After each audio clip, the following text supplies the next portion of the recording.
என் பெயர் காந்தி. இதுவரை என் வாழ்வில் நடந்த விஷயங்களை பத்தி உங்களுக்கு சொல்ல போறேன். இதுல பல கதைகள் இருக்குது. அதனால கொஞ்சம் பொறுமையா கேளுங்க. அது எங்க வீடு, வேலைக்காரியோட பொண்ணு.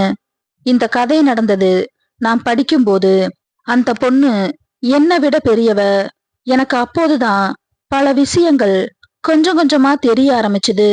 மத்த பசங்களுக்கும் இப்படிதான் இருக்குமான்னு எனக்கு தெரியாது.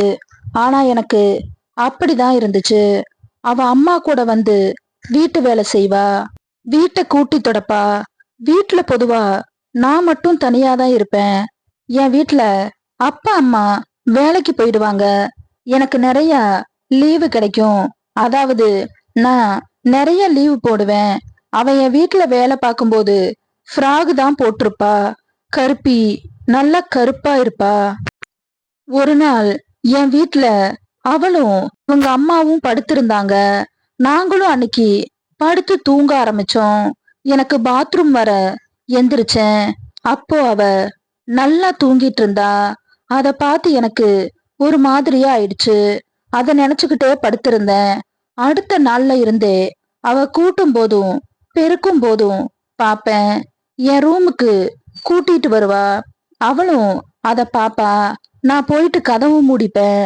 அவ மறுபடியும் ரூமை விட்டு போறதுக்குள்ள திரும்ப வெளியே வந்து போட்டிருப்பேன். அவளும் நல்லா பாத்துக்கிட்டே இருப்பா. அவளுக்கும் ஆசை இருக்கு போல.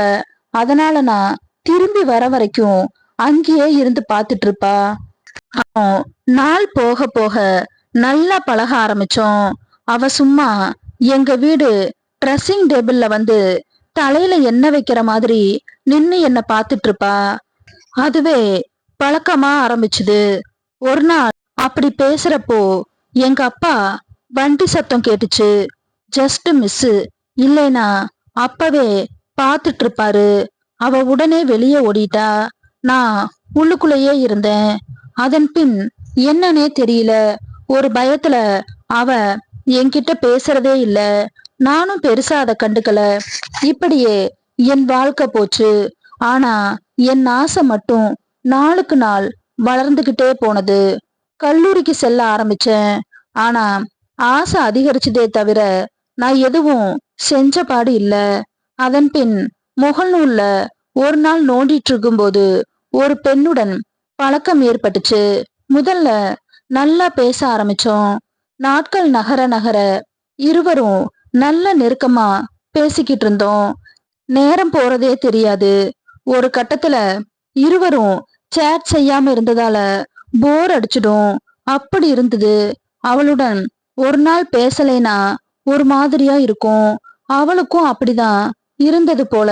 திடீர்னு ஒரு நாள் என்னிடம் அவ காதல சொல்லிட்டா.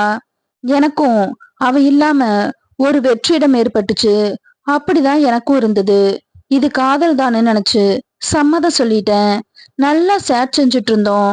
நாட்கள் நகர நகர கொஞ்சம் கொஞ்சமா சில விஷயங்களை பத்தி பேச ஆரம்பிச்சோம். அவ முதல்ல தயங்கி தயங்கி பேசுவா. அப்புறம் வெளிப்படையா பேச ஆரம்பிச்சா. அவளிடம் நாம நேர்ல பேசினா எப்படி இருக்கும்னு பேச ஆரம்பிச்சேன்.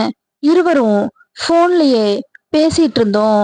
அவ புகைப்படம் எனக்கு அனுப்புனா. பார்க்க நல்லா லட்சணமா இருப்பா. எனக்கு சந்தோஷம்தான். போன்ல நிறைய நேரம் பேசுவோம். அவளை எப்போ பாப்போன்னு அதிகமா பேசிக்கிட்டே இருந்தோம். அவளும் அமைதியா எல்லாத்தையும் கேப்பா. ஒரு நாள் நான் அவளிடம், சரி நம்ம நேர்ல பேச கூப்பிட்டா வருவியான்னு கேட்டதுக்கு தயங்கியபடி, இப்போது வேண்டானா. எனக்கு ஒரு யோசனை தோணுச்சு. சரி அப்படின்னா நம்ம வீடியோ சேட்டிங் செய்யலாம், அதுக்காவது ஒத்துக்கோன்னு கேட்டேன். அவ சம்மதிக்க வைக்கிறதுக்குள்ள போதும் போதுன்னு ஆயிடுச்சு. இருவரும் கேமரா முன் அமர்ந்துட்டு பேச ஆரம்பிச்சோம். அவ அழகா இருந்தா. ஆனா அவ முகத்துல வெக்கம் இருந்துச்சு. நான் நேர்ல பாத்துக்கிறேன், என்ன மட்டும் நீ பாருன்னு சொன்னா. ரொம்ப நேரம் தயங்கியபடி பேசனா. எனக்கு வேலைக்காரி ஞாபகம் லேசா வந்து போச்சு. சரின்னு சொல்லி அவளை பார்த்து பேசிட்டு இருந்தேன். ஒரு பெண்ணிடம் சந்தர்ப்பம் முதல் முறை கிடைச்சிருக்குன்னு நினைச்சேன். சரியா அவ கேமரா பக்கம் திரும்பி இணைப்பை துண்டிக்கப்பட்டுச்சு. ஐயோ கடவுளேன்னு என் நேரத்தை நானே நினைச்சு வருந்திக்கிட்டேன். அவளுக்கு போன் செஞ்சு என்ன ஆச்சுன்னு கேட்க, அவ எனக்கு பேச பயமா இருக்கு வேண்டான்னு சொன்னா. அவளிடம் மீண்டும் கெஞ்ச ஆரம்பிச்சேன். பெண்களுக்கு தான் விளையாட்டுத்தனம் அதிகமாச்சே. அதன் பிறகு மீண்டும் வீடியோ சேட்டிங் ஆரம்பிச்சோம். இப்படியே கொஞ்ச நாளும் போக இருவருக்கும் சண்டை வந்துடுச்சு. அதனால பிரிஞ்சிட்டோம். ஆனா அதன் பிறகுதான் என் வாழ்க்கைக்கு ஒரு ஒளி விளக்கு கிடைச்சது. நான் கல்லூரி படிச்சு முடிச்சிருந்தேன். வேலைக்கும் போய் சேர்ந்தேன். இந்த முறை அதே வேலைக்காரி பொண்ணு என் வீட்டுக்கு வந்தா. இப்ப நல்லா கொழுக்கு மொழுக்குன்னு இருப்பா. கருப்பா இருந்தாலும் கலையா இருப்பா. எங்க வீட்ல ஏதாவது வேலை இருந்தா செய்வா. என் அம்மாக்கு உதவி செய்ய தினமும் எங்க வீட்டுக்கு வருவா. இருவரும் தினமும் ஒரு முறையாவது பாத்துக்குவோம். அவளை பார்க்கும்போது எனக்கு பழைய ஞாபகம் தான் வரும். கண்டிப்பா அவளுக்கும் வரும்னு நினைச்சேன். ஒரு நாள் நான் அவளை கடந்து போகும்போது என்னை பார்த்து சிரிச்சா. அதன் பின் பழைய மாதிரி நான் அவளை பார்க்க ஆரம்பிச்சேன். அதன் பின் என்ன நடந்துச்சுன்னு அடுத்த பாகத்துல சொல்றேன். காத்துருங்க. அடுத்த பாகம் படு சூடா இருக்கும். நன்றி.